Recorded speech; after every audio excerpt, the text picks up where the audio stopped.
So we are starting with the first symposium. Now, it's called Type 1 Diabetes and Me. Now, to introduce the symposium, we all know that there is one thing that all of us have in common, most of us have in common, and that is that we are all type 1 diabetics. Now, in spite of having this, we have a lot of differences also. And this comes because of our experiences, our individual perspectives, and all that. So this symposium is all about these varied, different perspectives, and how these different perspectives and how that has affected these people with type 1 diabetes, and how they have, achieved a lot in their lives with their type 1 diabetics. It's also about, family, about their loved ones, close ones. So without much further ado, I'm going to welcome Dr. Apurva Gomba, who is a moderator of this particular symposium. So, Dr. Apurva, on to you.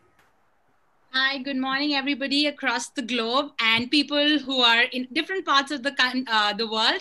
Good afternoon and good evening. We're so happy to be a part of this amazing, fabulous, connecting organization called Connect One, where we all are connected just because of one thing, that is connecting with type 1 diabetes. And I'm so happy to be a part of this, and so happy to be moderating this session with Indu. So any issues, any questions, if you have, please drop in your questions in the chat box so we can get your questions on the panel discussion. So feel free to do that. And I'm so welcome all the speakers here. So yeah, over to you, Indu, for beginning the session. Okay, so here we are going to I'm going to welcome the first speaker. Now, her name is Ruchika Katuria. Can we have the slide? Yes, thank you. Ruchika Katuria, she has 40 years of experience living with type 1 diabetes. Now, it has helped her evolve personally and professionally. By profession, she is an English language literature educator. Now, she is somebody who has had a lot of experience living with type 1 diabetes, and it is, we need to know, your tips and your advices on going the distance, having those 40 years of experience. So I welcome Ruchika. Come on and give us your perspective. Yeah, thank you very much, Indu, for such a nice introduction. And as everyone may be knowing, that the topic that I'm going to talk about happens to be going the distance tips for the Gen Next. So I hope through my presentation, I am able to make some kind of impact on the generation next diabetes of mine. So may I request to just start the presentation? Yeah. Sure. We can start. Yeah. Can we have your presentation on screen, please? Yeah.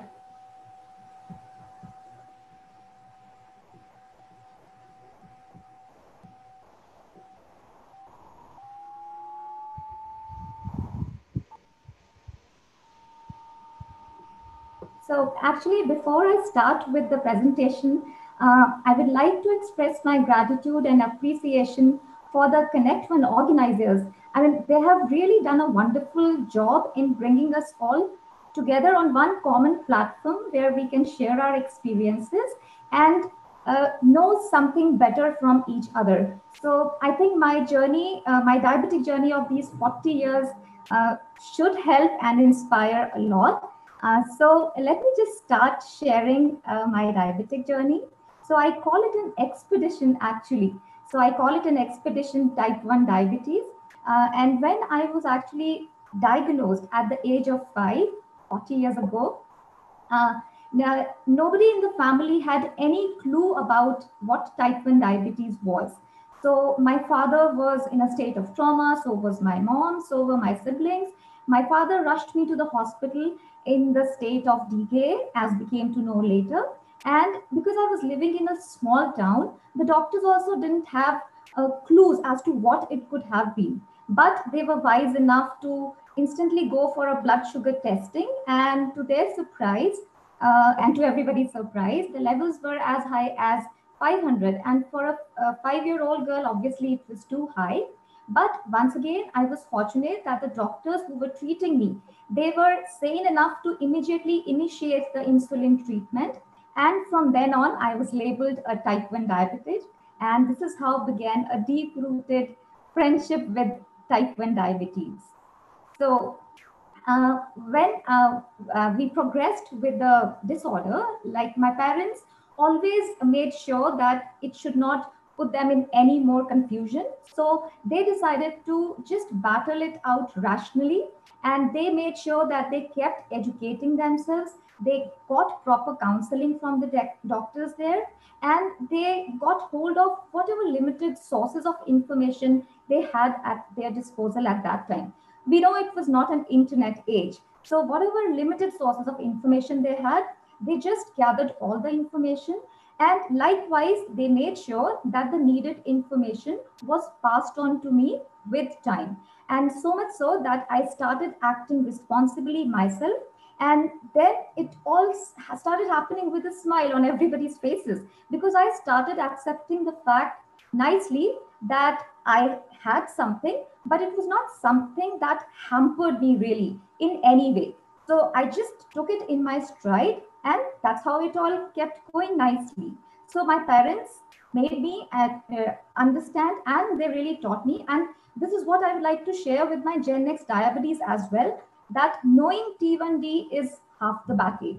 The more you know about it, the obviously you lead a healthier life. So going the distance, my 40-year T1D journey so far, well, my journey in these 40 years has been quite a ride. And I'm sure those of you who have been living with it for a long time, definitely you all go through that same ride. Sometimes it is smooth, sometimes it is bumpy, and sometimes it is rough. But I, as a diabetic, I have surely evolved in these years. And I think it's all because of the evolution of diabetic technology, which has been really radical and life changing. And that has definitely made my life better over the years.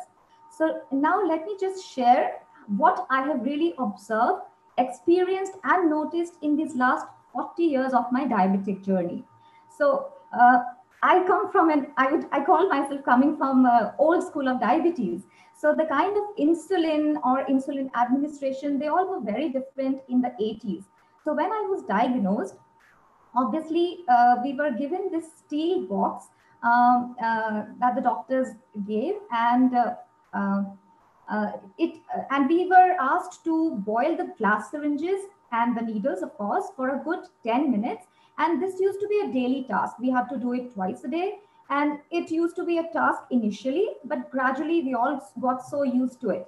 And let me tell you, it was not an experience that I used to really like, because it was really painful. The needles used to be really painful. I used to shout and cry in the beginning, but then gradually I realized that I had lost all sensation of pain, as in the pain really got vanished. So it became a routine for me. And talking of the insulin, well, the insulin that I started with happened to be animal insulin, because that was what was available at that time or prevalent. And then came the time when disposable syringes came to the fore. Now, these syringes definitely made my life more convenient, my movement better. So I still continued using glass syringes, but anytime I had to go out, I would use these disposable syringes as well. And talking of the type of insulin, well, a time came when my doctors felt the need of switching me over to human analog, or what we call it, human analogs, humalogs.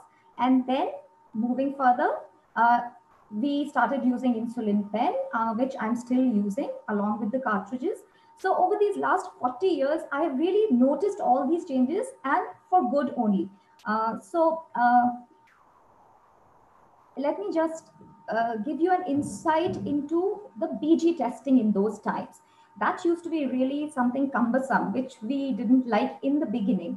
So we were given this a lab along with Benedict solution and a test tube, in which we had to put fixed 8 drops of urine. And it used to be a cumbersome task, let me just tell you. And it had to be done twice a day on a very, very regular basis. And my parents did make sure that it was taken care of nicely. Because let me tell you, in those days, we didn't go for blood testing on a regular basis like we do these days. So urine testing was the only thing that we relied on, and we were maintaining a proper record of all my readings. And if we had to go for lab visits, it used to be just once a month or at the most twice a month. And if my readings used to come out fine, say just the fasting reading, the doctor would just tell my parents that I seemed to be doing absolutely fine. And for a very long time, I think my HbA1c was not just known. We were really not told that we needed to get my HbA1c done till late. Probably I kept doing fine till late. That's why I didn't develop any complications. And of course, insulin was my savior, as it is for all of us. So then came a time when I switched over to using Duristicks. Once again, like disposable syringes, it made my life much easier. And then moving further, then came the time, 1990, the year, I still remember, when I purchased my first glucometer. Of course, I didn't used to test in an aggressive manner because the strips were not easily accessible. I was living in a small town where these supplies were not very regular. And at the same time, there was, of course, the cost factor. So I would test, but not as frequently as I do now. And then, of course, we all know about the latest technology, and I'm also using that, which is FGM sensor, or as we know it better as Libre sensor. So these are basically all the changes, and diet and logging, another factor which I would like to talk about. When I was diagnosed at the age of 5, I still remember we were handed over a file which had a small diet chart inside that file. And it used to have just two columns. On one side, there was a column telling us about the free foods that I could just take anytime. And on the other side, there was a column which had prohibited items in it. Prohibited meant that I was just not supposed to touch those items, even taste that. This is what the instruction was given by the doctor to my parents. And my parents counseled me in such a manner that till date, I have that chart ingrained in my mind. And despite the carb counting that I am doing right now, or still learning to do it, I make sure that I stay away from those prohibited items. So probably that has kept me going, and that has really kept me energetic. And talking of recording my readings, so it was all done manually. I used to log my records in a logbook, but as contrast to today, where we are recording all our readings, all our everything about our levels in an app these days. So this is basically about my 40-year diabetic journey and the changes that I've observed.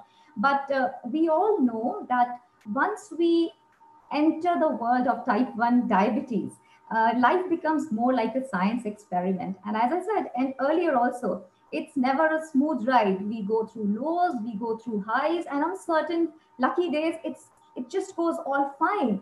And this is what happened with me as well. And this is what happens with all of you as well, I guess.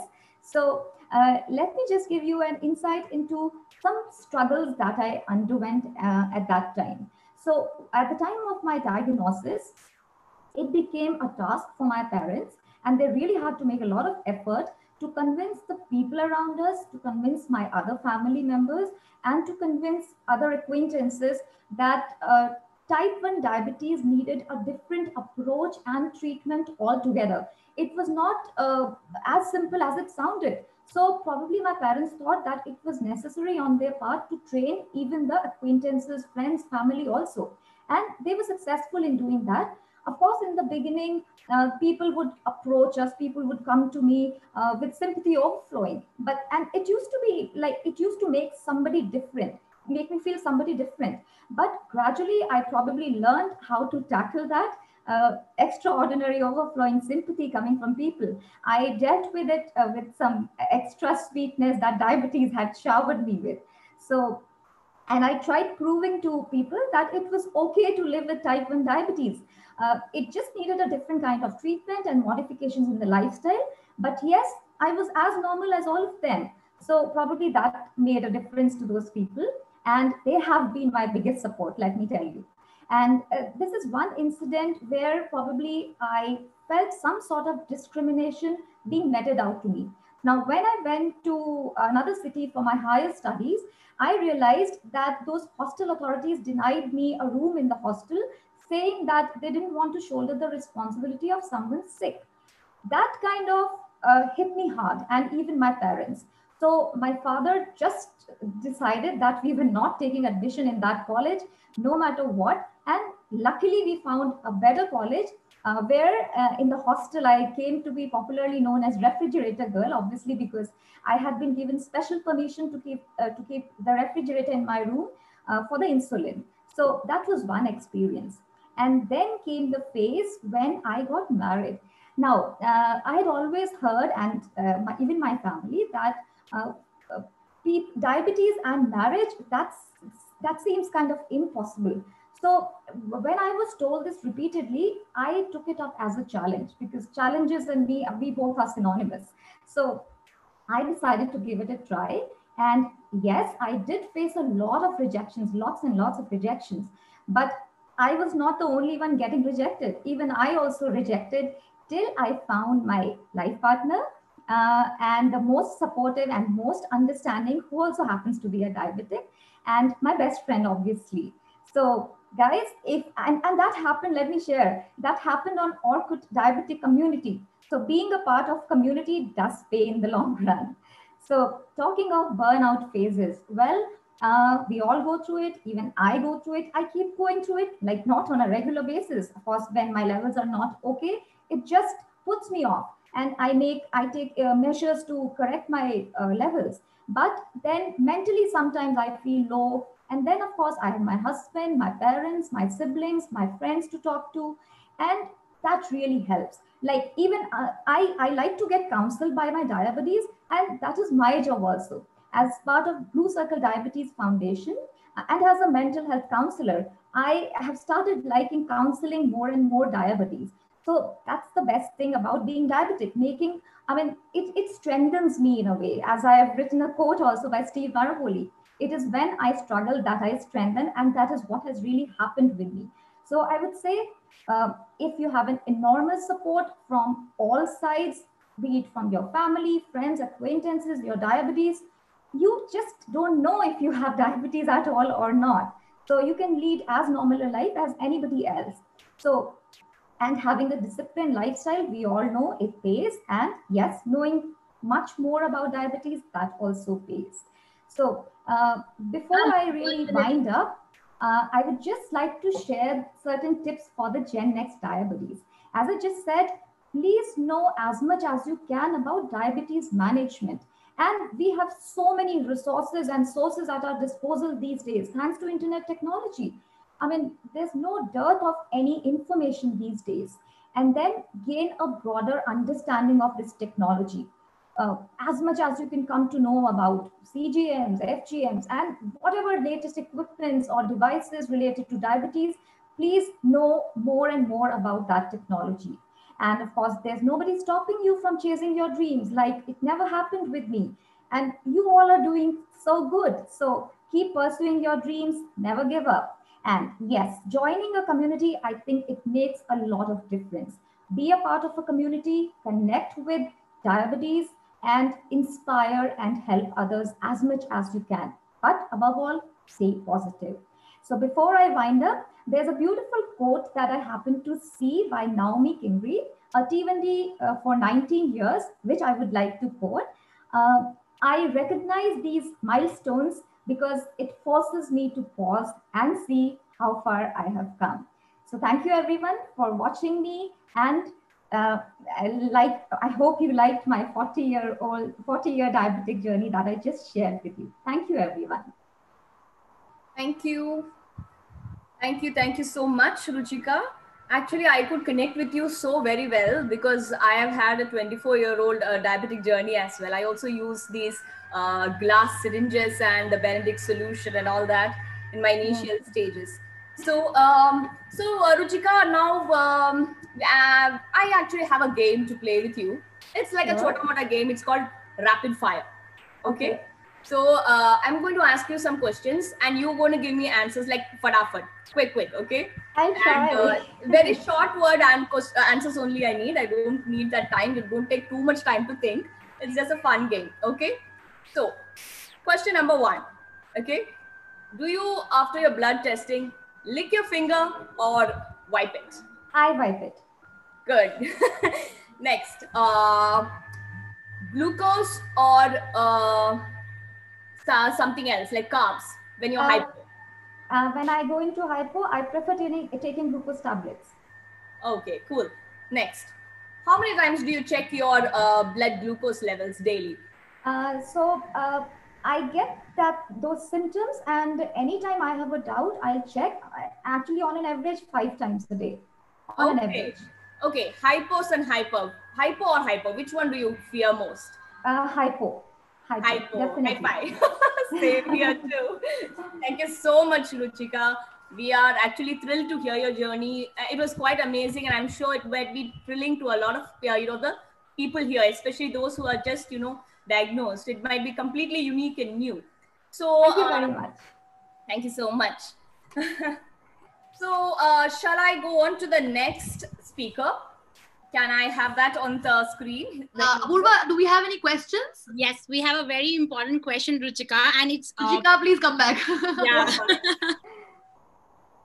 Yes, please. So, Ruchika, it was fabulous to hear your journey living with type 1 diabetes and being so emotionally strong and being resilient all through these 40 years, from like going from the boiling glass syringes to what now disposable syringes. So it's quite a journey, and I think we all here are so privileged that we get to hear that story, that how diabetes care has evolved over the years.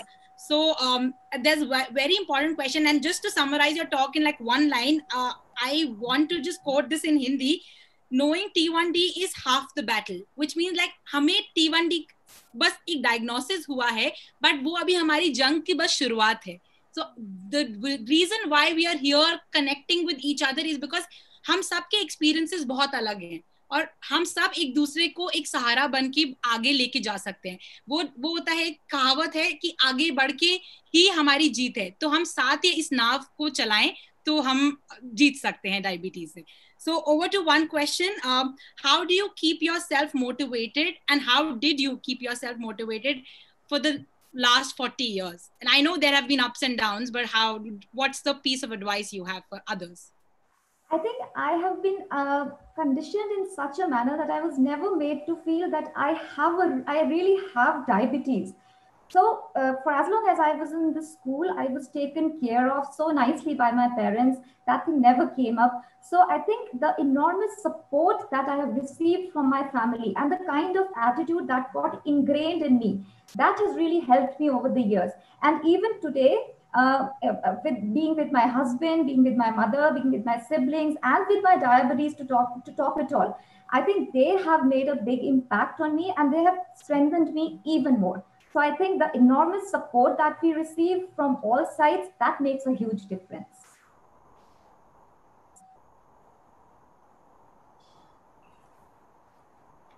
Thank you so much. Yeah, thank you. Thank you so much, Ruchika. So I am going to, do we have any more questions? I think. No, none more. Thank you so much, Ruchika. Thank you. Thank you, Indu. Thank you, Purva. Thank you, Ruchika. Thank you. So next speaker. Now, the next speaker, or speakers, shall I say, we all know that family is an integral part of our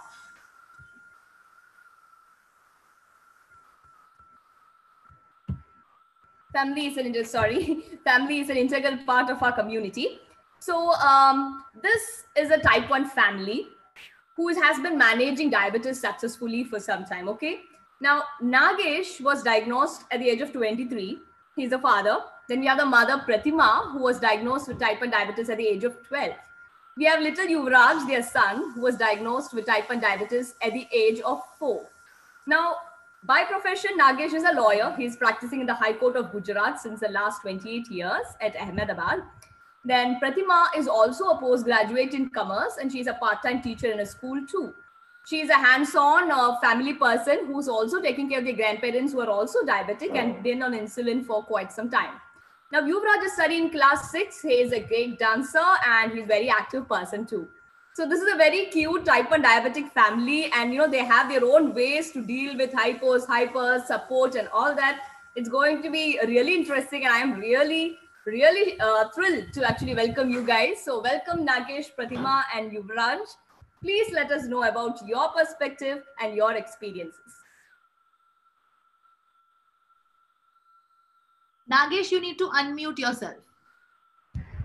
There we go. Hi, Indu. Thank you very much for your kind introduction of this family. And we are actually very pleased to be here in this Connect One meet, and very glad to share our experiences.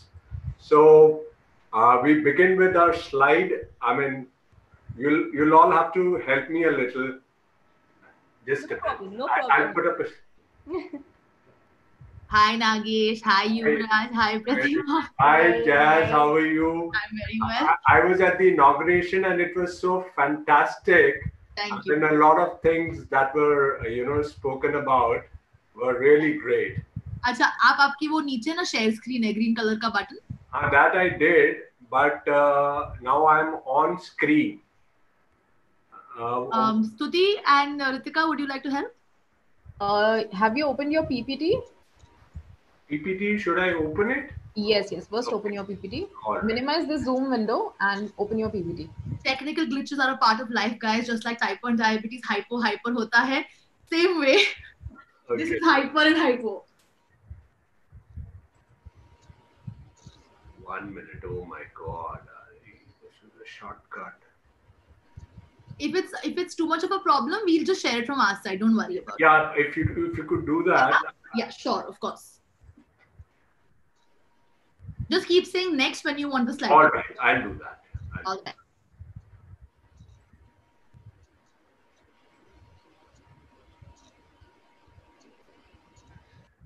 Yes.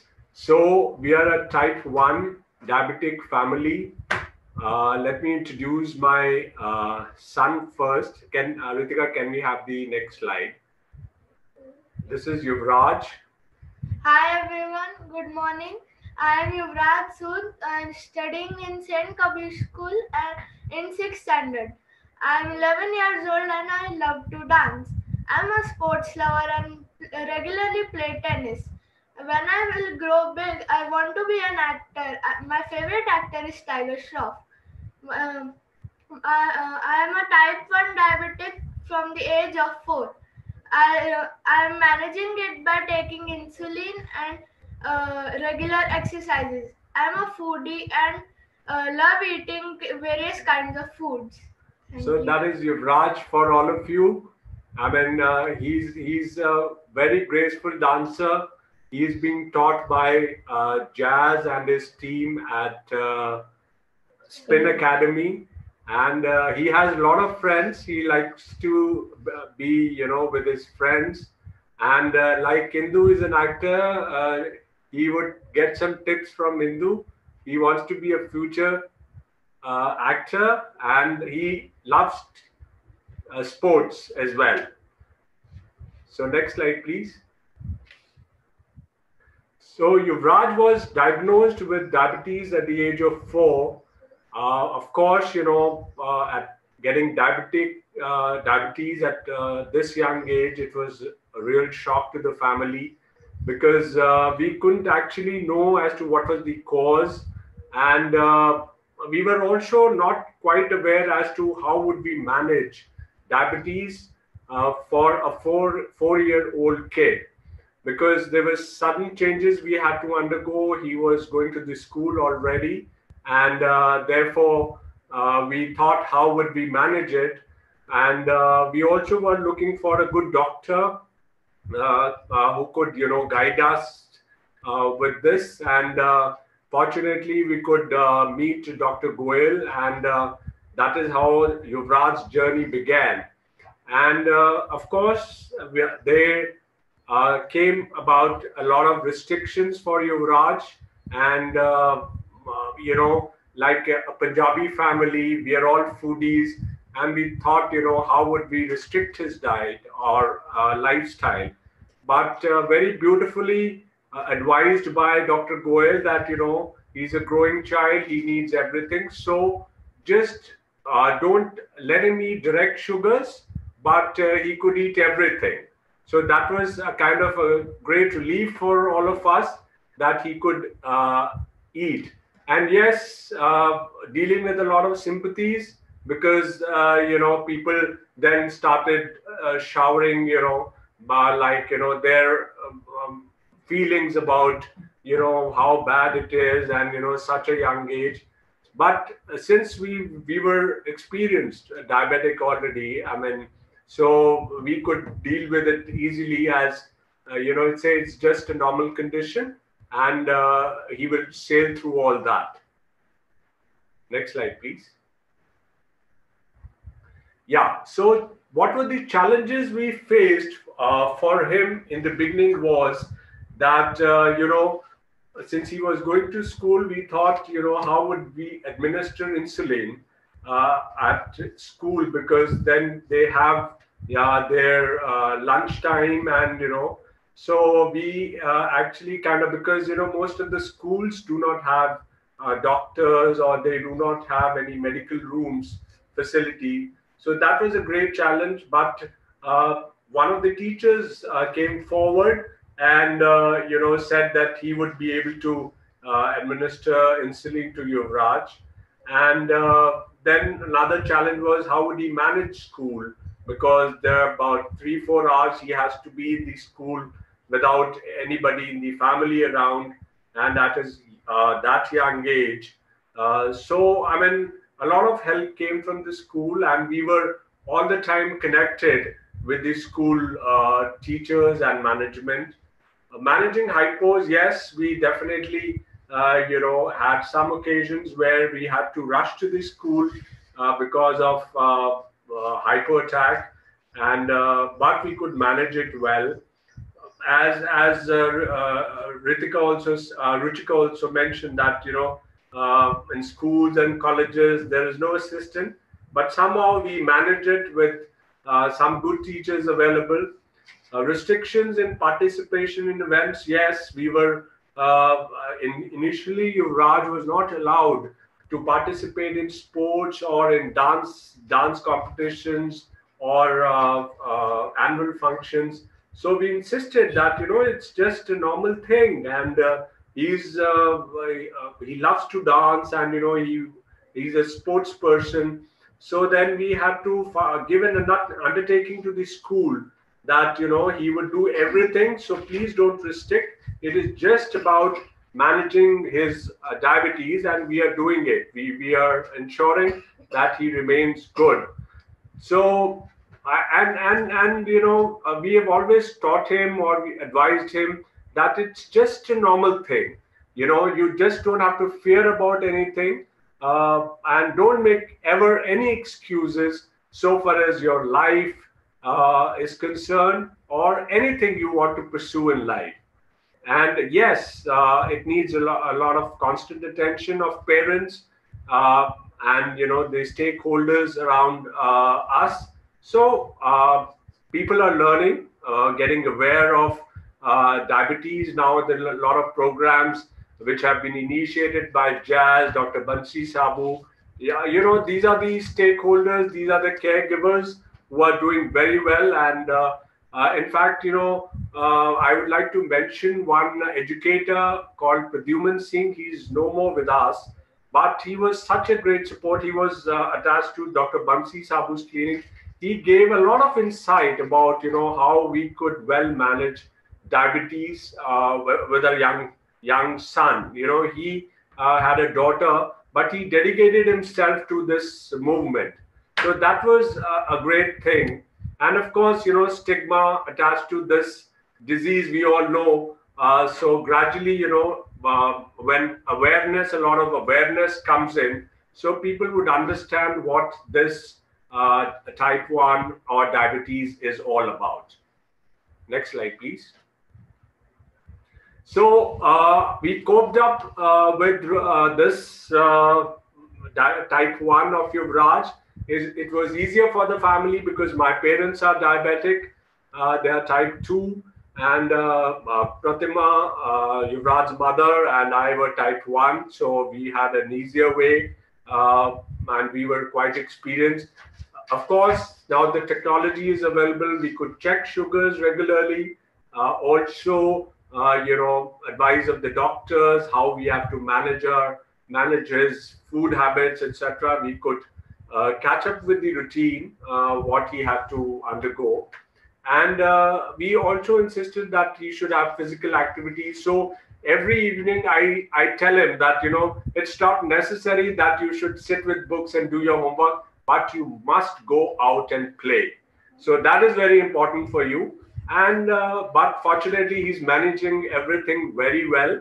And yes, the environment at home has to be very happy, very comfortable for the child, so that he should not feel, that there is any stress going on in the family. So that is a very important factor we try to, take care of. Next slide, please. Yes, I would like to introduce Pratima, my wife. Hi everyone, I'm Pratima Sood. I'm part-time teacher and housemaker. And I am type 1 from the age of 12 years. I love to listening music, especially Hindi filmy songs. So Pratima got her diabetes in the year 1986. We have heard Ruchika talking about how things were at that time. And she was a twin girl, a twin sister. Her other sister is a normal child. But since there was no history in their family, people had no knowledge about type 1. And there was no experience. So that was a difficult time she went through. But whatever the technology that was available then, I think she made best use of it. There were no immediate medical help, as we all know that at that time, you couldn't reach a doctor. There were no mobile phones. You had to go to a clinic or to a hospital if there was an emergency. She was in a small town, and during emergencies, she had to be moved to Delhi or places like that. So that was the kind of struggles she went through. And there were some constraints, of course, at that time. But I think with her strong will, she has never felt that, she's any less than a normal person. And she's managing it so well. I mean, I would give all the credit to her, the way she manages the family, her job, and it is a tough call, and she's managing it very, very well. So next slide, please.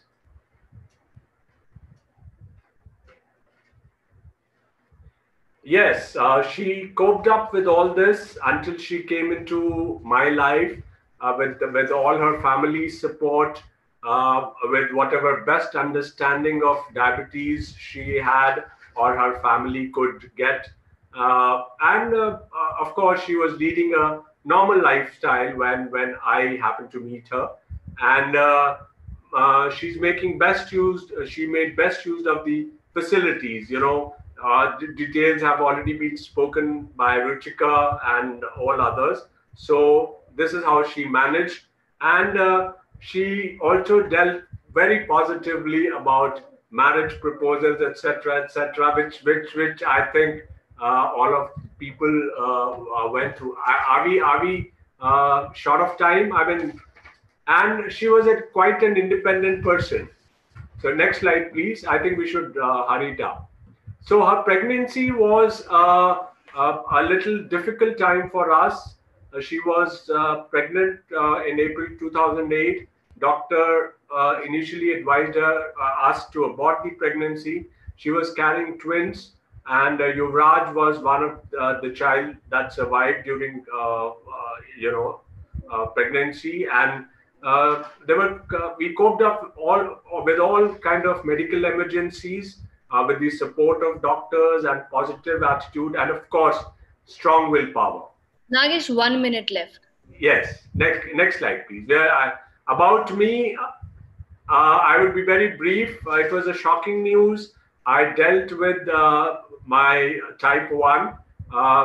There were some struggles. There were odd working hours, but I managed all through.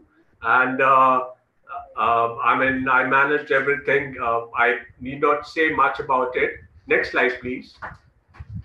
Yes, we have a very strong emotional bond, and we stand by each other, understanding each other's diabetes. And the symptoms. Then we keep occupy ourselves with our routines. So we do things in a more fun way, and we have a don't worry, be happy attitude. Music is one thing that connects us all very much. We love music, listening to the music.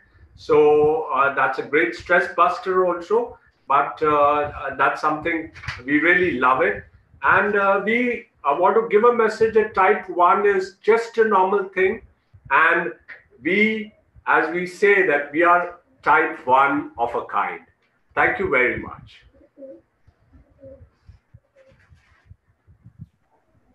Thank you. Thank you so much, Nagesh, Pratima, and Yuvraj.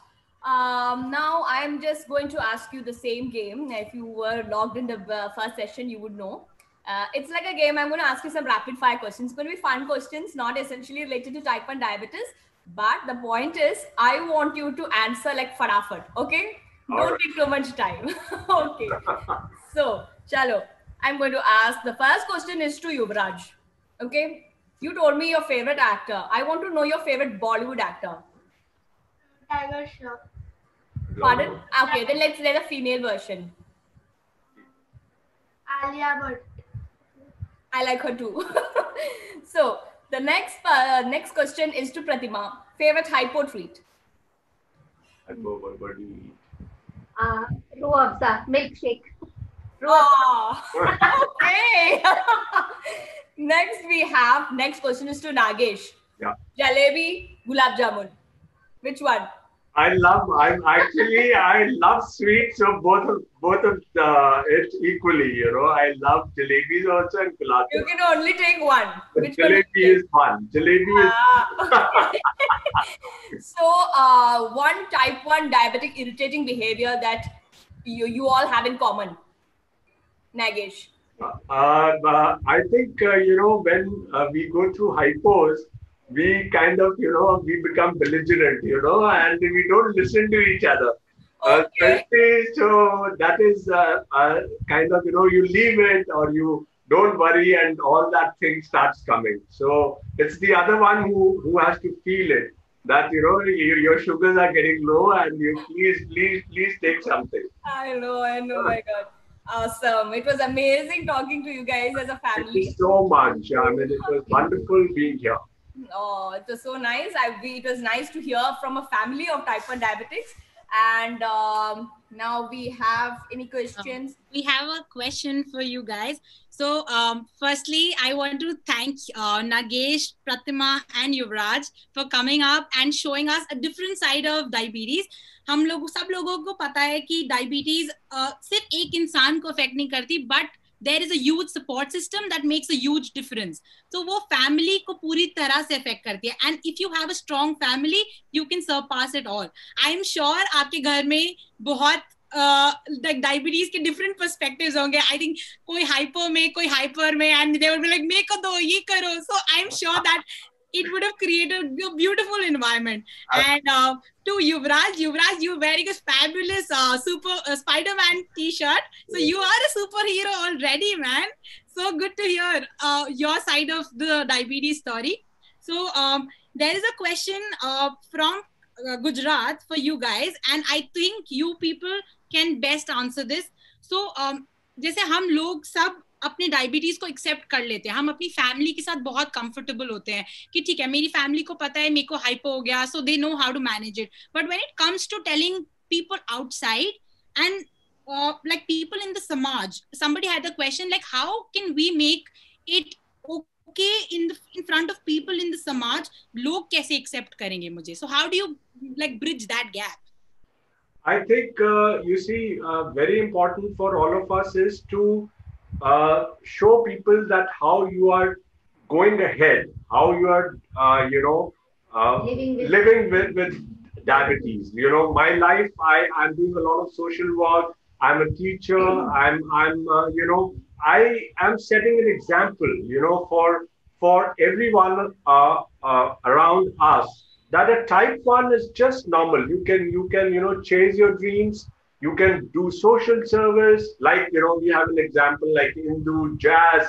This is you don't have to say, you don't have to tell somebody that I'm doing this or you do that or do that. You have to set an example yourself. People have to just look at you. I think that is the best way of telling somebody that, look, I'm here. Just to see me. I mean, I'm here in front of you, and people would, I think, that's an easier message to people that just be yourself and chase your dreams and be what you want to be. Fabulous. That's such a nice, strong message for everybody. And I think when you have a good support system, half the battle is already won. So we are so privileged to hear from three of you. And I'm so glad that we got to listen different perspectives of diabetes. So we don't have any more questions for you guys, but like maybe after the session, we'll have some amazing questions for you guys. Thank you. Definitely. Thank you so very much. It was really, really pleasure being with all of you. Thank you very much. Thank you. Thank you. And now I would like to welcome the next speaker. Now she is Rashi Nangia. Okay, she is 21-year old and she is born and brought up in Mumbai. Now she's not a type 1 diabetic like all of us, but she is special because her younger brother Bhav has got type 1 diabetes, and her role as an elder sister has changed ever since then. She's an entrepreneur, but she's also the sister of a type 1 diabetic. Now, we would actually like you, Ruchika, Rashi, I welcome you. And I want to see and I want to hear your perspective and your experiences, from the witnesses side, from the sidelines. So, Rashi, over to you.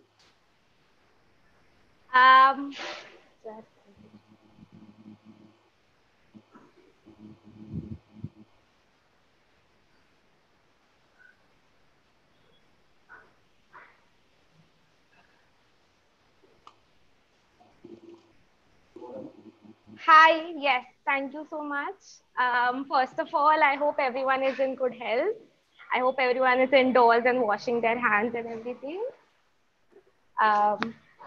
So to start off, these are the topics that I am going to speak from a perspective of a person who does not have type 1 diabetes, but somehow my life is still affected by it. These are the topics that I'll be covering today. And before I start off with that, let me introduce you guys to these are the Nangyas. This is my family. We are a family of 5 living in Mumbai. Those are both my parents and my 2 younger brothers.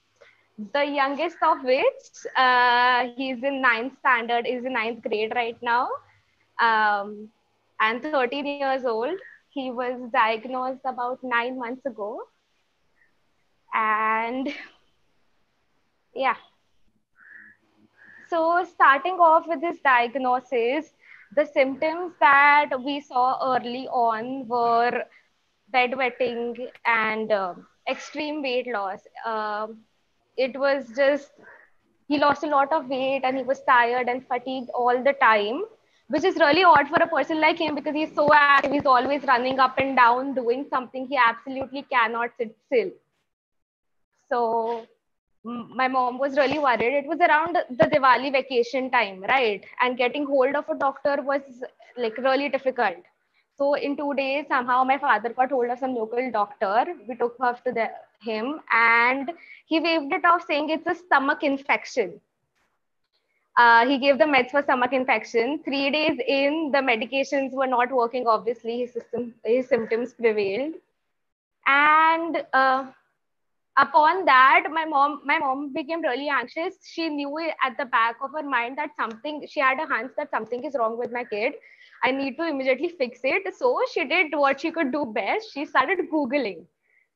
So she put in his symptoms, and the first thing that Google says is that he has diabetes.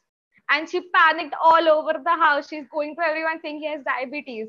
And we're like, Mom, no, he doesn't have diabetes. How can he have diabetes? He's like 12. So everyone was putting her down. Like, no, that's not how it's supposed to be. So, but still she was not in the right state. So my father is like, you can do one thing, go to the doctor again, ask him if this is it. He will let you know if that's the case. So that's what they did. My mom took Bhav to the doctor again and pitched the idea that it might be diabetes because I Googled. The doctor immediately laughed it off. It's like, you cannot have diabetes, don't worry. And yeah, that moment we knew we had to take a second opinion. So when we took a second opinion from another pediatric, she again did the same thing. She's like, I think it might be diabetes. The doctor is like, that is not possible. He said some terms like insulin and whatnot, and we didn't understood any of this then. So my mom was still like, you know what? Let's just do one thing. Let's do the test to rule it out because I just have to get it off my mind. So he did a urine test of Bhav, and Bhav got, like, obviously his ketones were high. And the doctor asked if he was starving, and that was not the case. He was eating more than he usually does anyway. So he asked us to get the random glucose plasma test. And yeah, so when the thing is that even though all the signs were pointing towards the fact that it's going to be diabetes, since we had absolute no knowledge of type 1, we just assume it's because he ate too many chocolates over the vacation. And I still remember I took him to the pathology lab to get tested, like to do his random plasma testing. And the nurse there was shocked. He's like, you want to check his sugars? Like astonished at his age, right? So I'm like, yeah. And then I looked at Bhav. I'm like, see, who asked you to eat so many chocolates? And I was like, so he was, yeah, I think that was the moment, that was that one single regret that I have. I'm like, I shouldn't have handled it that way, but I didn't know better. Upon when his results did come, his glucose level was around 456. And we sent it to the doctor. Doctor immediately asked us to get him admitted. We got him admitted. He was in ICU for 2 days. And we were really clueless at the time because we really didn't understood what was going on. And we started doing what each of us do best. Okay, my dad started working harder. I've never seen him work this hard, honestly, because he knew that this is not something that is going to be for the next 5 days or 10 days or a year. Okay, this is permanent. And Bhav should have all the resources throughout his life to handle everything. My mom started praying, aggressively, obsessively praying. What I do in any situation that I cannot grasp of, I started researching. I started looking at articles. I started seeing what it was and everything. So that brings us to the feelings at the time.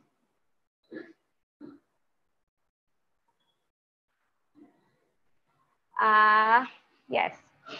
So there was a lot of confusion, obviously, because at least for me, diabetes was associated with old age. I didn't know it could actually happen in people who are younger, and that type 1 diabetes was a separate thing. Now there was a lot of confusion, and then there was a doctor at the hospital who really scared us. She went, maybe it was her point of view to make us cautious, to make us keep track of everything, but it was we were really scared and confused at the same time. So it was not a really good combination of the two emotions. And Bhav, although through all of this, the only person who was smiling and stable and just amazing was Bhav.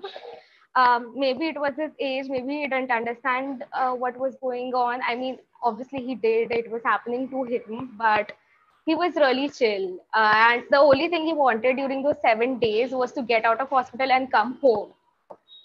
So after a week, doctor sent him home. For the first few days, I swear we were winging it. We were just trying to understand the situation better. First, so we were going through all the 5 stages of grief. All of us, like it took some of us more time or some of us less, but we all went through those stages of grief. Yeah, and after the acceptance, finally accepting it, we started researching. That's when we found diabetes, and that has helped so much. Genuinely, that has helped so much. We used to watch diabetes videos on the loop, right? And a month later, there was a diameet in Mumbai. There was the first diameet in Mumbai. So we were really excited because the problem with being a diabetic is that you cannot really relate to anyone around you. So when we went to the diameet and we saw some 20 to 30 people there who were actually facing the same things he was facing, and the families that were facing the same thing that we were facing, it really changed us. And we got a lot of information. We are just striving to do better every day since then. Now to the last part, challenges and our journey so far. First of all, the first foremost challenges was that Bhav was 12, right? And we had to address the why me question, and also because he would be thinking, right, why did this happen to me? And also the fact that this is going to be a long-term thing. This is not going to get over just because you're back from the hospital. I remember I had one of those talks with Bhav the same night. Like, this is how it's going to be. And he did ask several questions. I answered them. I think he was really naive. At least when you're 12, you're naive. And I think that is, and my dad often says that the best thing was that the age during which he got diagnosed with type 1 is a very naive age. He can get through, like, it is in future, it'll be something he was carrying from childhood, and it wouldn't really matter. For an adult person who actually understood everything, it's really difficult to, okay, this is a new change in my life. Okay, then. The next thing it was when he came back, the next challenge was that we are accustomed to eating anything from anywhere, right? If he has like two elder siblings, so any of us are eating anything, he will just come around, take a bite and just leave, and without thinking about it. So for the first few days, he would do that and his sugars would spike up when he isn't supposed to do that, but that was out of habit. So the first challenge, one of the first few challenges was him not eating anything he sees around, and if he wants to, he can just do it with when he takes bolus along with his other food, right? And the last challenge, I think the most important of all, is the toll it takes on mental health. We give exams twice a year when we are in school, but being a diabetic, every day you wake up, the first thing you do is check your sugar, and how much your sugar is, like your entire mood of the day depends upon how much your sugar is. Not even so much for Bhav, but for my mom, a lot. She gets really angry. She's angry the whole day if her sugar is around 200 in the morning.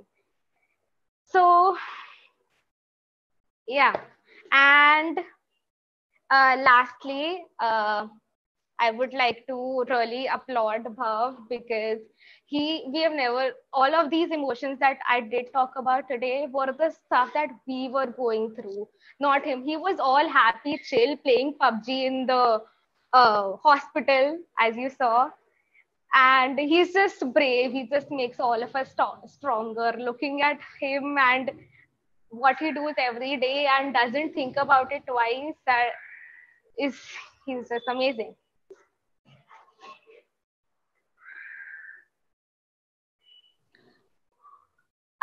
Minute left. Yeah, I'm done. I'll just call in Bhav. You guys can say hi. Bhavi?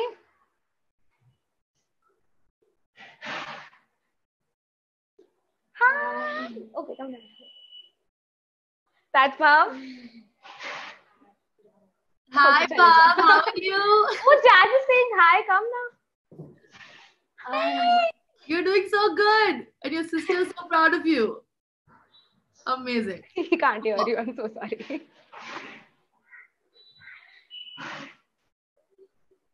Yeah, I'm done. Any questions? So thank you so much, Rashi. It's so good to hear from a sibling's perspective. I'm sure like it's so different to see diabetes from in your house as a sibling, and you're so close to the daily struggles of ups and downs, and there are times you want to change it but you just feel helpless about it, right? And I think as a person living with diabetes too, like meko bahut baar aise lagta hai that my sister like is the first person I go to, and she knows how to react. Like what, like if my mama is gonna give me like a huge box of cookies to eat, and she will give me something low carb to eat and say, oh, just treat your hypo, my sister knows how much carbs to give right at that time. So they know you in your raw self, and they're absolutely okay with your mood swings at time. So there is a very interesting question for you. Like, you know, as an elder sister and a caregiver, there must be times when you would have felt that I can change this, I can be of better help to him. And like, how do you, what is your suggestion that you want to give it to other siblings who've seen their other sibling to living with type 1 diabetes, having like those burnout phases where they're like, okay, I just don't want to do this anymore. Like, how do you give that support system to them? So coming from a sister's perspective, what do you think is the suggestions for others? I think the most important thing is to let your sibling know that you are there for them at all times. I mean, there are times when he cheats or he eats something he isn't supposed to. He cannot tell mom because mom will overreact, but he comes to me and tells me that this is the situation. And according to that, we can give him insulin or do whatever. So I think it's really important to connect that he should feel like you are the first person he can come to at any cost. Like, you won't be mad at him if he goes high. You won't are you getting me? He's not he should be really comfortable with you is the first and foremost thing. Yeah. And about care, people will judge us, right? So I think the more lesser you make that bond of judgment when it comes to siblings, that makes a huge difference, right? Exactly. And obviously it's obviously different with parents as it is with siblings, right? Siblings are more close to you. They are the people you grow with. They are the people you're more comfortable with. Yeah. So being comfortable, like they should be comfortable around you is one of the things. And the other is about caregiving. Everyone is trying to be better every day at it. We're not doing a perfect job, but we still try to be better at it. So I think that is the progress that you should continue making. Yeah. Just from a personal perspective, asking you, do you get frustrated at times that why do I have to do this? No, never. I mean, there are times when at the night, in the middle of the night, I set an alarm to wake up and check his sugar. I'm like, okay, no, please, not today. And then my inner self only tells me that, oh my God, what if something happens to Bhav? You have to check it. And then I do. So that is as limited as it is to frustration. There is nothing else. Do you also hide his secrets? Like if you give him a chocolate cookie or something and you just don't tell mom about it? Yeah, I have to. I mean, that's how you build trust with your siblings, right? Okay, one last question for you. Okay. Yeah. Do you think that there is a sibling kind of like Bhav gets more attention than you got when being the elder sister? Oh my God. Yes. So much. No, there's no rivalry because of that. But he used to get more attention from the start. He's the youngest, right? So that we were used to. But suddenly, since he got diabetes, everyone's focus is on him, and that's okay. I mean, after a point, it's okay. At sometimes you're like, Mom, but me too. It's like, Bhav, khana kha le. Mommy. I have to do this for Rashi. I think she deserves like full Indian style.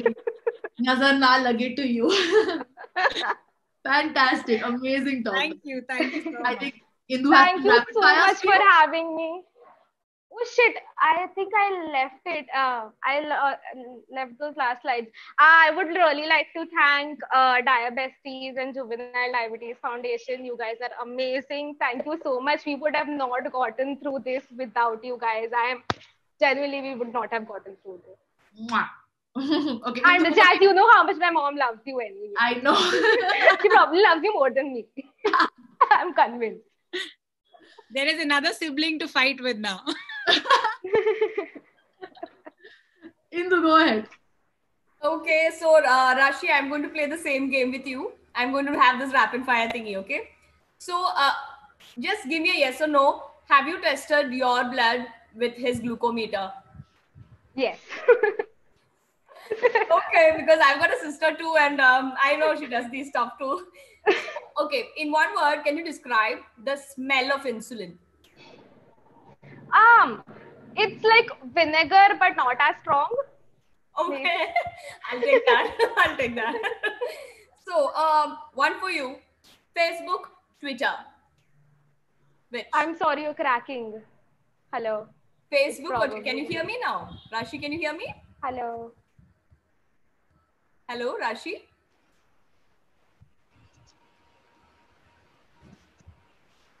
I think there's some hypo happening right now in our technical system. There's a hyper or hypo happening. So I think let's just clap for Rashi. She was fantastic. Yeah, no doubt about it. And Indu, I think you move on to the next speaker. Okay, so our next speaker is actually somebody also again. Can I have the introduction slide, please? Thank you. So our next speaker is Taylor Johnson. Now, she has been a diabetic herself for 11 years. She's based in Austin, Texas. Now, she decided to get a diabetic alert dog in 2016. मेरे चला गया यार. So she decided to get a diabetic alert dog in 2016. So I know most of us are not familiar with this diabetic alert dog thing. So she's going to tell you all about it. And she brought home Claire in 2017. Okay, now together, both of them have traveled all around North America.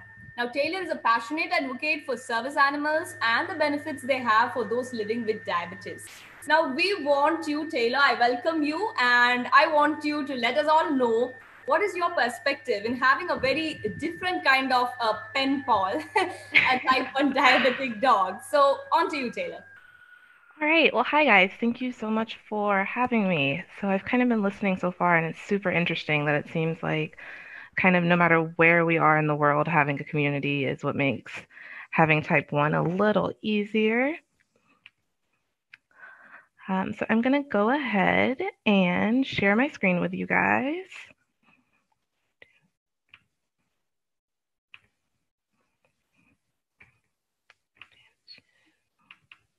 Here we go.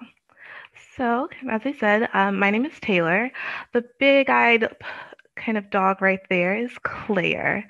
And she goes absolutely everywhere with me. She is my bestest buddy. She's the most helpful thing I ever did for myself with diabetes. I guess I've kind of heard you guys mention it, that you guys don't have diabetic alert dogs. Not actually super common here in the US either. I can't tell you how many times people think that I'm blind during the summer because I wear sunglasses and they think that's what she's for. And I'm like, no, I can see you guys. She's actually a medical alert dog. It's really kind of interesting. So diabetic alert dogs can be trained to do a number of tasks. They can alert to blood sugar. A lot of them can grab your blood glucose meters. They can retrieve supplies. One of the things that Claire does that's really helpful is if I ever have a hypo and I'm unconscious or I'm not responding to an alert when I'm really high, she will go tell someone else. Right now, I live with my mom and my sister, and Claire will tattle. She will tell on me in a heartbeat if she thinks she's going to get a treat for it.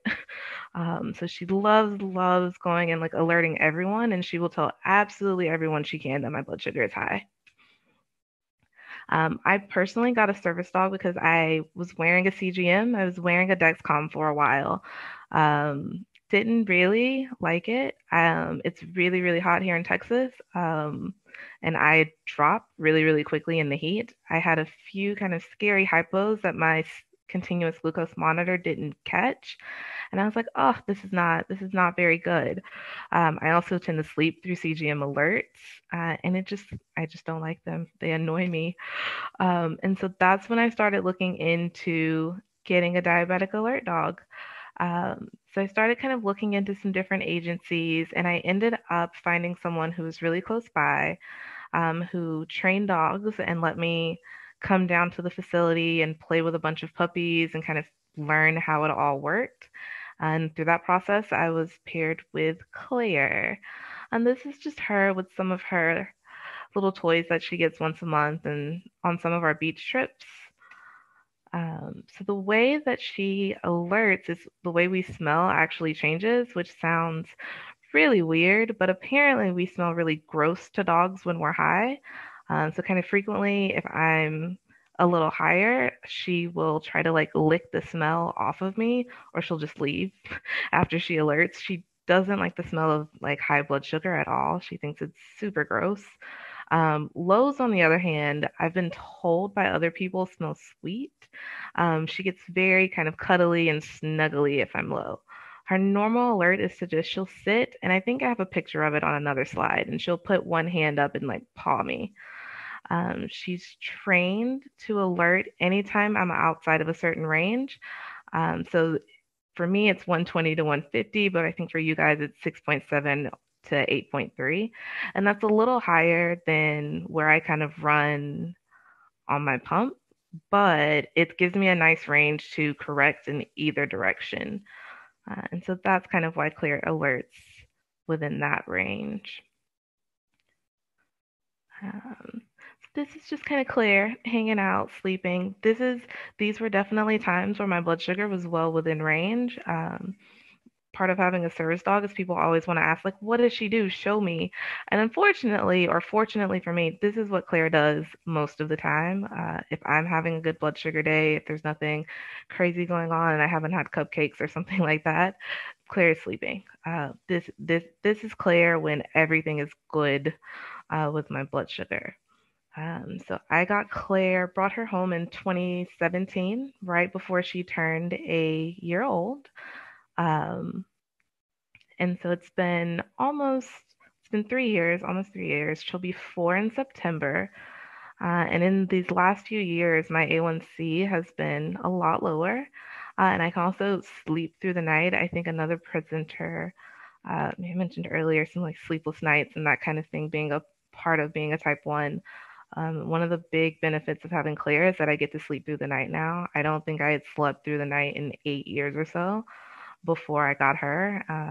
But she is very on top of night lows. And so if I ever drop too low in my sleep, she tends to tap me on the shoulder. And if that doesn't get my attention, she starts to like nibble at my toes, which is super gross. But it's effective because it wakes me up immediately. And it's also just a nice break from technology. I don't know about you guys, but I use a pump, I have a CGM, and sometimes it's a lot, and they're not always the most reliable. And I hated the idea of always being kind of attached to something with a battery. Claire is much cuter, much cuddlier, and she doesn't require batteries. So I've left my CGM, gone on long breaks and not had to have it, and I still felt pretty confident I was okay because I had Claire. And these are just some little tips if you are ever thinking about getting your service dog or like curious about what that process is like. Just always recommend you go hang out with the dogs first. It's a really still a really kind of hard thing to train a dog to do. And it's important that if someone tells you they have a dog that can do it, you go check it out for yourself. Because until you see it, it's really hard to believe. I definitely didn't believe it when I first got Claire. I was very, very skeptical until I went to the facility where the dogs were being trained and immediately was getting barked at and pawed by like 5 or 6 dogs because I think I showed up that day and my blood sugar was higher than it should have been. And immediately the dogs were like, make her do something about it. Also, always recommend you talk to someone else who's worked with those same people and just kind of ask, is the company still going to be there? Once you've gotten your dog, are you going to be able to ask questions and things like that? I know I've had to call our first plane trip. We flew 4 hours, and I had never taken Claire on a plane before, and she was 2, and I didn't know what to do, and I had to call her trainer like as I was boarding, and I was like, she seems to be freaking out. What do I do? What do I do? So it's always important you just kind of plug into the service dog kind of support community too, and stick close to the people you got your dog from, because they're the best resources. And Claire's actually a rescue dog. She's not any kind of like fancy dog from a breeder or anything like that. She was probably given away because she's very small. She's probably the runt of her litter, and someone decided that they didn't want her, and so they dropped her off at a shelter, which I think is really cool. And it just goes to show that any dog just about can be trained to do this.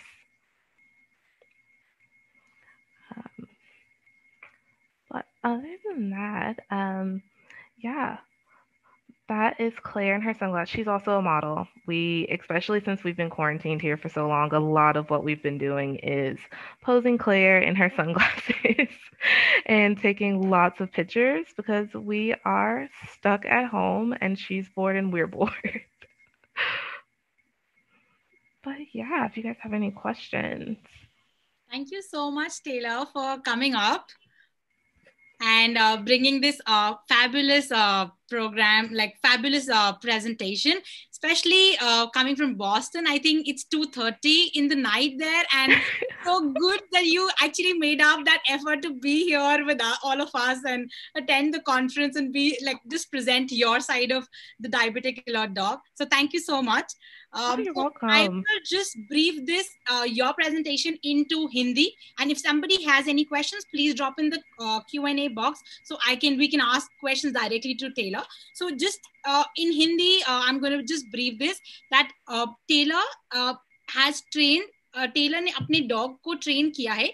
एक rescue dog था, उसको उन्होंने train किया into a diabetic alert dog, जो Taylor के blood sugars को ऊपर नीचे जब होते हैं उनको आइडेंटिफाई करके एक मतलब अपनी तरीके से स्नार्ल से उनको गाइड कर सकता है. सो मैसेज जो वो देना चाहती हैं ये कि उन्होंने खुद एक रेस्क्यू डॉग को उन्होंने खुद ट्रेन किया, एंड एक कोई भी डॉग कभी भी ट्रेन हो सकता है अगर हम उसको करना चाहें तो. एंड इनकी क्लेयर जो है वो बहुत ही अच्छी मॉडल है. So I think Taylor or Claire are like a good bond. So they have really made diabetes life more exciting in quarantine times. And dogs are the best therapists, as we all know. And most of the people who have pets at their home, they know that dogs can make a huge difference in your everyday life for your mental well-being. And when it comes to chronic diseases like type 1 diabetes, the dogs can really make a difference because they are your best friends and you're not judged by them. So probably. Exactly. So, we have a question for you. How can we, because in India, we don't have dog trainers as such. Like we are now having some dog trainers, but we don't have a diabetic alert dog kind of a concept. So people who have dogs, how do you think they can train their pet for this? Or do you think you can have some suggestions on we can follow some particular programs where we can send our dogs for training? So there are a number of different ways people train dogs here. There are a few people I know train their dogs themselves, so it's absolutely possible. I think if you have a dog you think could be a service dog, the most important part is obedience and temperament. Make sure your dog is nice and is nice to other people, because that's a huge part. Your dog has to listen to you and just be nice. But there are actually some great kind of training videos, and I know there are some people on social media now who train service dogs and are giving out great tips to help people train them themselves, because it's a real ordeal to go through a company. So it's becoming more and more popular to do it yourself. Wow. And how can we, so any dog do you think can be trained irrespective of how old or how aged it is? Or is it like a pet from the very childhood you need to train? I would definitely start with a puppy. It's like with any kind of basic obedience, it's really hard to, and even with people, I know I still don't change my lancet every time, and I should. I just never got into that habit, so I still don't do it. And so dogs are like people, they get really stuck in their ways, and so once you have a dog who's 3 or 4, it gets really, really hard to undo bad habits. And service dogs have to have the best dog manners all the time. They don't get a real off button because people are watching you all the time. especially in public. Yeah, you're always being stared at, so you always kind of have to be on top of it. So yeah, it's usually best to start with a puppy. I think Claire started training at 8 weeks old, like as soon as she was weaned. So how much time did it take you to train her completely? Yeah, so Claire actually graduated early because she's an overachiever. So she finished all of her kind of training, and we kind of checked all of our boxes right before she turned a year old.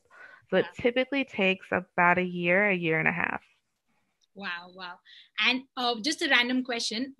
Have you ever faced, like from your experience, have you ever faced a time where you couldn't predict your blood sugars to crash down and suddenly she alerted you and where you were so grateful for her presence in your life? All the time. All the time. She did it earlier today. I'm in the process of kind of moving and we're just kind of running around and I was like, Claire, you're just under my feet.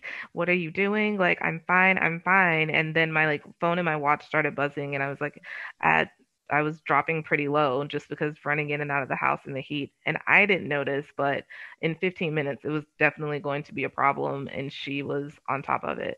So she's usually 15 minutes ahead of when I notice or when it shows up on my glucose meter. So yeah, I think good competitor for Dexcoms now. That's what I was just going to say. She's your private CGM. Like you don't need a CGM anymore. Yeah, some people don't use them anymore. I like it for the numbers. I like having the numbers, and my doctor really likes the numbers, but I trust Claire more. I can imagine. No, that's an amazing session, and I think very useful for our Indian public as well. Because as Apurva said, the concept of a diabetic alert dog is not very popular over here. So thank you for that. And as Apurva again said, thank you for staying up so late for us. I know with time zones, it gets very tricky, but we are very grateful to have you here with us. Oh yeah, thank you guys so much for having me. Okay, Indu, do you have some rapid fire questions for Taylor? Of course I do, but let me just tell you, Taylor, Claire is just amazing. She's beautiful. I mean, I love her. Cute. She knows. That's her favorite compliment. Oh. So, Claire, Taylor, sorry. Oh God. Oh, that happens all the time. Okay, now I'm going to ask you some questions. They are rapid fire questions. So just one word, quick answers. All right?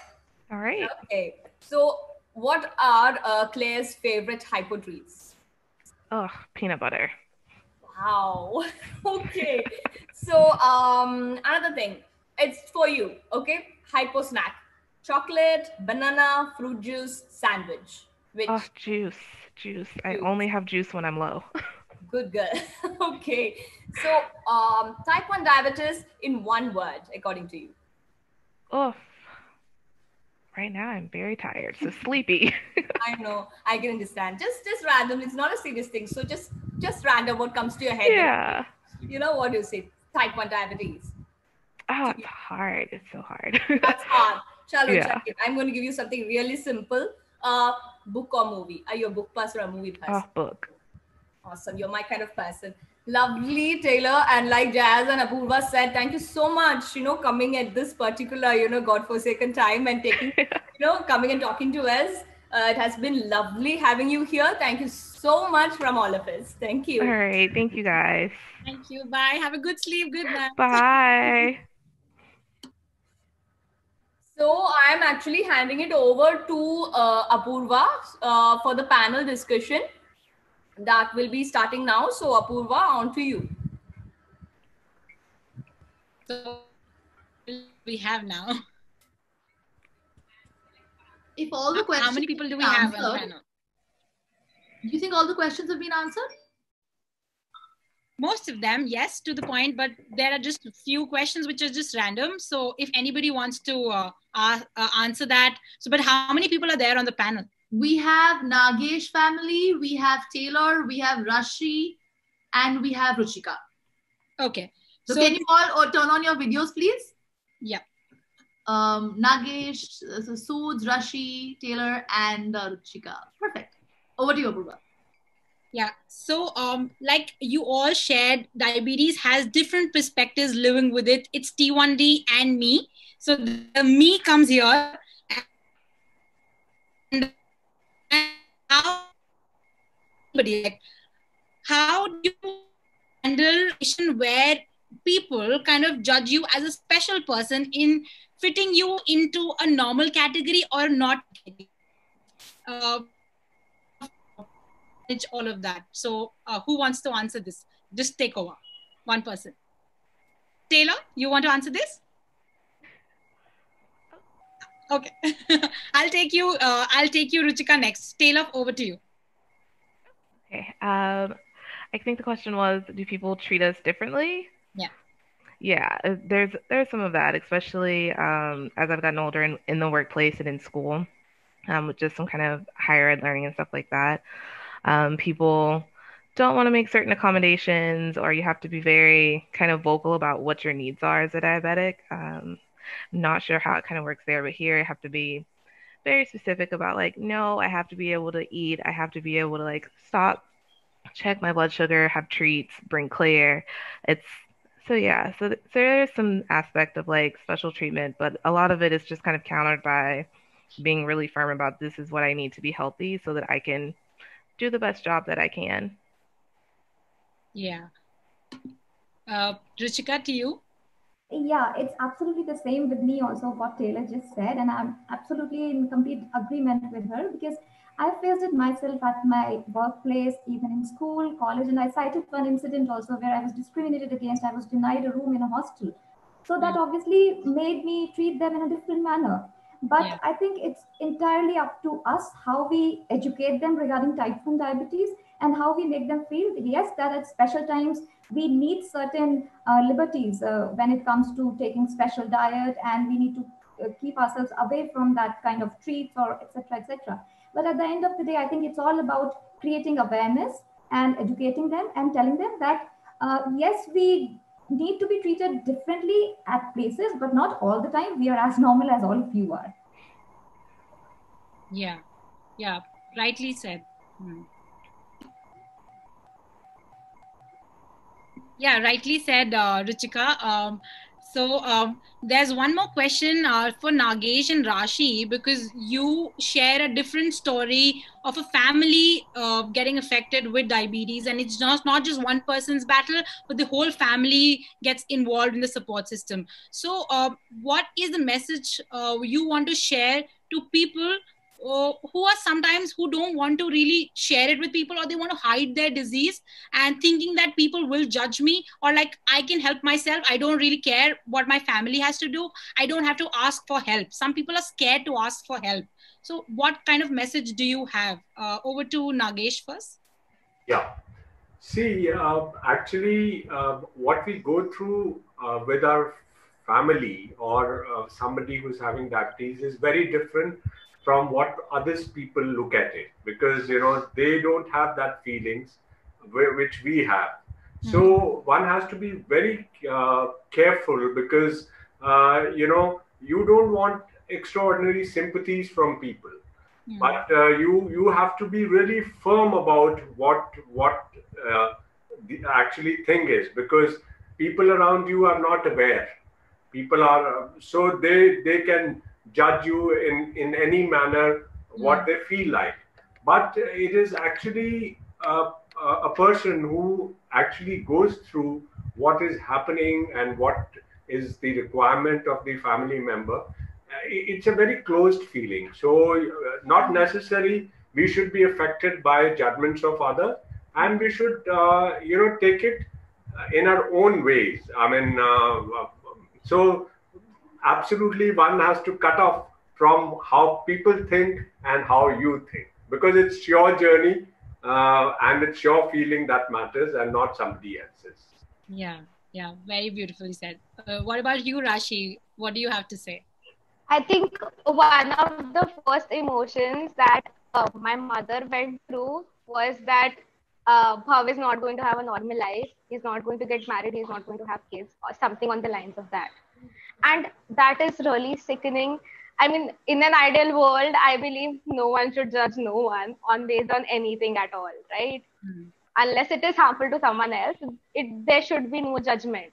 Yeah. So just the thing is, if you do have diabetes, I think we can start by telling our story to people to normalize it as much as we can, so that the next person who gets it is confident enough, is not insecure to tell his story. And this is a chain system. This is like dominoes. You do something and then it keeps on going. So you should tell your story so that the stigma doesn't stay. You should break the chain is the point. Wow. Yeah, very beautifully said, Rashi, that we are here today to be the voice for that change. We want things to change because a lot of times we just kind of try to fit into a normal which has been created by the society, and we try to fit into that thing. And if we don't fit into that thing, we just like discriminated or like sidetracked. We're not for this, meant for this. I think that's where the stigma also comes from. And I think we have sessions if we didn't have diabesties in our life, we didn't see people actually talking about it, we would have just stayed in our shell and not known anything about it, right? Talking about it not only does break the stigma, but also helps one another. And type 1 diabetics need it the most. True. And I think Ruchika has experienced the entire journey of seeing that transition happen. There were times in India where everybody had this notion that like if you have any chronic illness, you are supposed to like hide it from people because you're judged every time. You carry like a name label and you're not a normal person. And now with how things have evolved, it's all because of awareness. And as Rashi said, we are the people who break that chain. So, and Taylor also must have experienced a different perspective of diabetes from the US, where I think discrimination is quite evident. Even there's a lot of awareness. People feel that India doesn't have awareness. There's lack of like education, and people are not very educated about the diabetes, but there is discrimination even in the US, even in the developed countries, and people are facing it. So there are different issues because of that stigma which is lined up. And I think we are all here to break that chain. So thank you so much. One question I have for Nagesh is, as a family, you've seen 3 perspectives from Yuvraj, from your wife, and as a person also living with it in a house. How do you manage those? Like, it's not just about blood sugar and insulin dose. There are different times, almost 100 factors which might just affect your blood sugars. There are times like you all are high, but you don't know, you ate the right amount of carbs and still it didn't work out that way. So just give me that perspective that it's not just sugar and insulin. There's a lot more behind that story. So absolutely. I think Apurva, you've said it in this question itself. You see, basically, diabetes, is mentally mental related. So, I mean, you can, do away with your hypos and hypers by taking right amount of food or insulin. That you can do it. But the stresses, what you feel after a hypo or a hyper, is what you really need to deal with. And it is very important that you have to be supporting somebody. Like, if I eat something, I felt like eating a chocolate. So my son will be like, Papa, it's okay. You can have it. And, he will smile at me. Yeah, Papa, you're having the chocolate. And similarly, when I know that he's feeling to have something very sweet. So I will allow him, that, yeah, please go ahead. You really need. So it's that, maybe later on you can have an insulin dose or something like that. But what is important is let that, support comes to the person that, yeah, it is normal that, you can be out of that zone also and enjoy your life. So this is very important, I guess. Yeah, and very nicely put up. And I think Rashi really well said, break this chain. So today we are here, Ruchika, Rashi, Taylor, and Nagesh and family.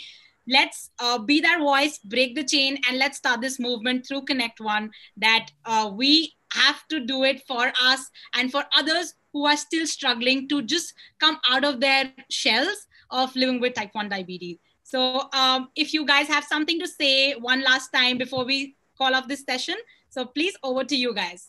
Yeah, I would really like to thank Connect One. Jazz, especially, she's such a good support. And, diabetes, what the way she has taken up this movement and moving it forward with support of all of you all is wonderful. I say, because when I was introduced to diabetes, the one thing good I felt was my son would have diabetes buddies, so he's looking forward to those meets all the time, whatever it may be. Maybe Papa, you're busy with something, or Mama, you don't want to go. He said, I have to go.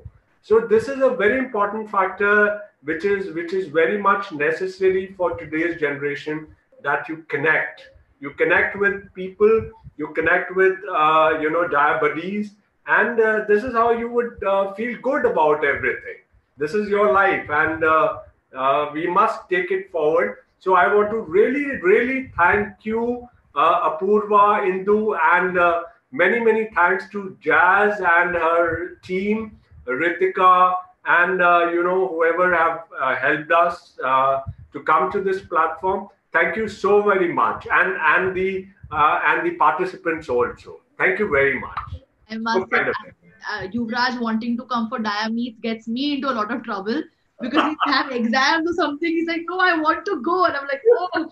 But as you said, Nagesh, very rightly, Dia Buddies. And I think all the organizations behind Connect One, Dia, Blue Circle, Udan, Day, Dia Care Trust, they all focus on that aspect of getting Dia Buddies together. And I think they're doing a fantastic job. Apurva, beautifully moderated session. Thank you so much. Indu, amazing chairing as always.